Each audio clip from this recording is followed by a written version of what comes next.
Moi, j'aime bien écouter toute seule des histoires sur Kikou.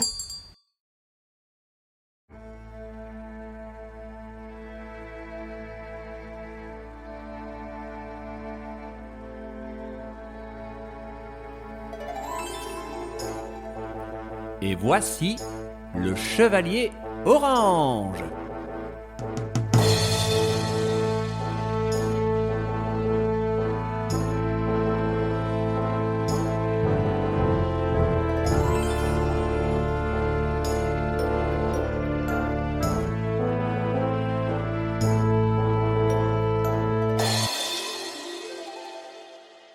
Cinq petites aventures.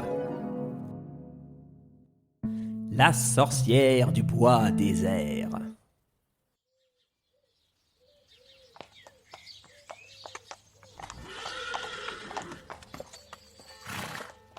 C'était un jour comme beaucoup d'autres, et le chevalier orange se promenait ici et là à la recherche de nouvelles aventures. Au détour d'un petit chemin, ses yeux se posèrent sur un panneau indiquant un bois qui se trouvait non loin d'ici. La forêt restant la demeure préférée des sorcières, gnomes, trolls et autres loups-garous et abominations farfelues, le chevalier se devait d'y faire un tour. La nuit allait bientôt tomber, et il eût été dangereux pour un simple aventurier de continuer plus en avant dans le bois.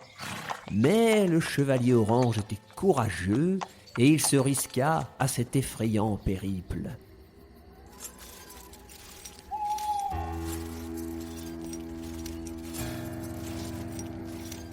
Il marcha, et marcha, et marcha, entre les arbres sombres jusqu'à croiser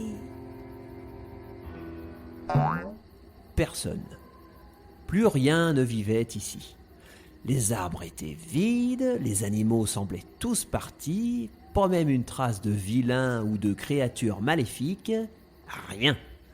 C'était un bois désert. Finalement, il arriva vers une vieille maisonnette devant laquelle une lanterne éclairait la sombre silhouette d'une sorcière qui préparait dans la nuit de bien étranges potions. Il tira son épée hors de son fourreau et s'apprêtait à passer à l'attaque lorsque la sorcière l'interrompit brusquement. « Oh là, mon gars! Faut pas t'énerver comme ça !» Le chevalier fut surpris. « Vous ne voulez pas me jeter un sort? Pas même un petit maléfice ?»« Oh là, non! Je suis bien trop fatigué pour cela. N'avez-vous pas remarqué comme ce bois est désert? Ce n'est pas pour rien, vous savez.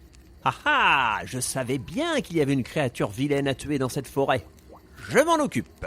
Oh, bonne chance alors !» Et le chevalier, n'écoutant que son courage, traversa la forêt à la recherche de celui qui semait le trouble dans la région. Il entendit soudainement une petite voix. Ouah, chouettos ton armure. Puis une autre. Et l'épée? T'as vu l'épée? Puis plein d'autres petites voix. Non, parce que Oh là. C'étaient des farfadets qui souhaitaient bavarder un peu. Mais ils parlaient beaucoup trop. En un instant, le chevalier eut mal à la tête. Et il eut du mal à ne pas s'enfuir en courant. Assez! Tous les petits elfes se turent. Puis recommencèrent. Je ne sais pas vraiment lequel de vous deux. Non, vraiment, moi je crois que Le chevalier dut s'enfuir à toutes jambes, retrouver la maison de la sorcière, qui semblait l'attendre. Il lui expliqua d'un air désespéré. « Mais c'est affreux! Ils ne se taisent donc jamais? Jamais! Tous les animaux ont quitté les lieux. C'est devenu le bois désert. Je dois m'en aller de cet endroit. » Eh oui, comme tout le monde. Tenez, voilà des années que je prépare des potions qui enlèvent le mal de tête. Prenez-en une. Et elle tendit au chevalier orange une fiole contenant une potion magique.